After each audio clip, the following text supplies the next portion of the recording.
నేనేం ముసలోడిని కాదు, ఈ ఎలక్షన్ తర్వాత కనపడకుండా పోయేవాడిని కాదు. నేను మీ మధ్యలో ఇంకా 20-30 ఏళ్ళు ఉండేవాడిని. నేను ఎవరికి అబద్ధాలు చెప్పేవాడిని కాదు. నేను వాస్తవాలు చెబుదామనే కొద్దిగా లేటుగా ఇక్కడికి ఎందుకు వచ్చానంటే మిమ్మల్ని అందరినీ అపోహలకు గురి చేశారు. తప్పకుండా ప్రతి పేదవాడికి 18 సంవత్సరాలు దాటిన ప్రతి పేదవాడికి 5 సెంట్లు పొలం ఇచ్చే బాధ్యత నేను తీసుకుంటానని చెప్పి ఈ సందర్భంగా తెలియజేసుకుంటూ, చిన్న చిన్న ఇబ్బందులు ఉంటాయి కంపల్సరిగా.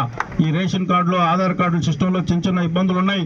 అవి నా దృష్టికి కూడా వచ్చినాయి. ఇప్పుడు పీటీపీ ఫ్యాక్టరీ వాళ్ళు కూడా చెప్పారు, మా కంపెనీలో పనిచేసే వాళ్ళకి కూడా ఇక్కడ క్వార్టర్స్ ఉన్నాయి.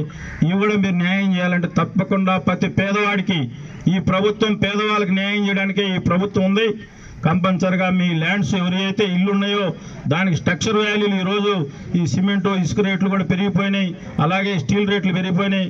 అవన్నీ కూడా వాల్యూ చేసి మీ అందరికి ఇప్పించి, మీరైతే కట్టుకోగల స్తోమతుంటే మీరే కట్టుకోండి, లేకపోతే కంపెనీ వాళ్ళ చేతనే కట్టించి క్వాలిటీ అయిన ఇల్లు కట్టించే బాధ్యత నేను తీసుకుంటానని చెప్పి, అప్పుడు దాకా మీకు నచ్చిన మీ ఇంట్లోకి పోయేదాకా మీరు ఇక్కడే ఉంటారు. మీరు ఎవరు కూడా అపోహలకు గురి కావద్దని చెప్పి ఈ సందర్భంగా మీ అందరికీ తెలియజేస్తా ఉన్నా.